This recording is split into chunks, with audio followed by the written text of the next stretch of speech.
And a bombshell report on how deep in the hole the U.S. is to China. Wait till you hear this. It was just released a few minutes ago. The Treasury Department saying that the amount of U.S. debt now owned by China surging over $12 billion in November and has now hit a record level. Look at that number.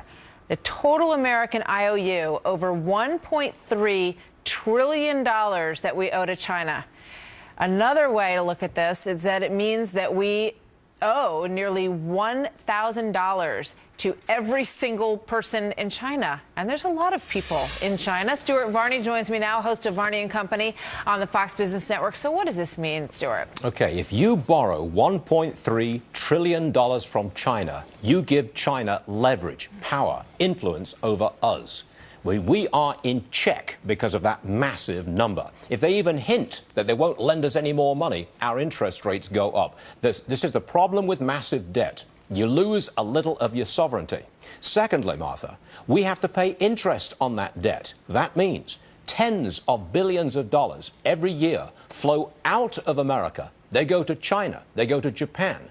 That means all those tens of billions of dollars don't help our economy. They help economies in Asia, principally China. Yeah. Bad deal. It's problematic. And the president, you know, it's interesting to note that this number has ballooned in this presidency. It's gone consecutively up through Republican presidents and Democratic presidents before them. But this president was very outspoken on this issue back in 2008 when he ran for president. Let's take a look. The problem is that the way Bush has done it over the last 8 years is to take out a credit card from the Bank of China in the name of our children, driving up our national debt from $5 trillion for the first 42 presidents. Number 43 added $4 trillion by his lonesome, so that we now have over $9 trillion of debt that we are going to have to pay back.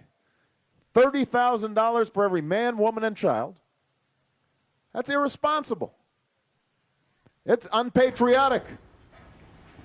Well, there's a couple things in there, right? I mean, when he's blasting former President Bush for adding $5 trillion to the debt, and he's added about $6.7 trillion, to be precise. Yes. So what do you make of that comment there, Stuart? Well, how times change. It was unpatriotic then, but apparently now it's okay to add $6.7 trillion to our debt, much of it lent to us by foreigners. And this is what happens when you fail to get your debt under control. You give power to those people who lend you the money, in this case, China, and then Japan and other foreign powers. Not good. Interesting. I remember back during the election, candidate Mitt Romney used to talk a lot about, you know, if I'm president, whatever expenditures we add to the budget, we have to ask ourselves, is it worth owing that much more to China? Just as an exercise and a reality to figure it out. So it's interesting to look back. $1,000 owed to every Chinese citizen is a great deal of money. That's a lot. You could pitch in yours, and we'll see if that gets us anywhere. Thank you, Stuart. We'll see you later. We owe China more money than any country or anyone, period. Look at this now. Japan, the second biggest owner of U.S. debt, then the Caribbean banking system, to whom we owe nearly $291 billion.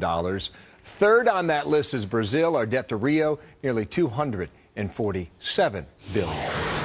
Another Fox News alert now. Weekly jobless numbers are out. Number of Americans seeking unemployment for the first time falling to about 326,000, down slightly after the disappointing number for December. If you take a look at the unemployment rate since President Obama took office, jobless applications appear to have stabilized near pre-recession levels. Wall Street opens on that 22 minutes.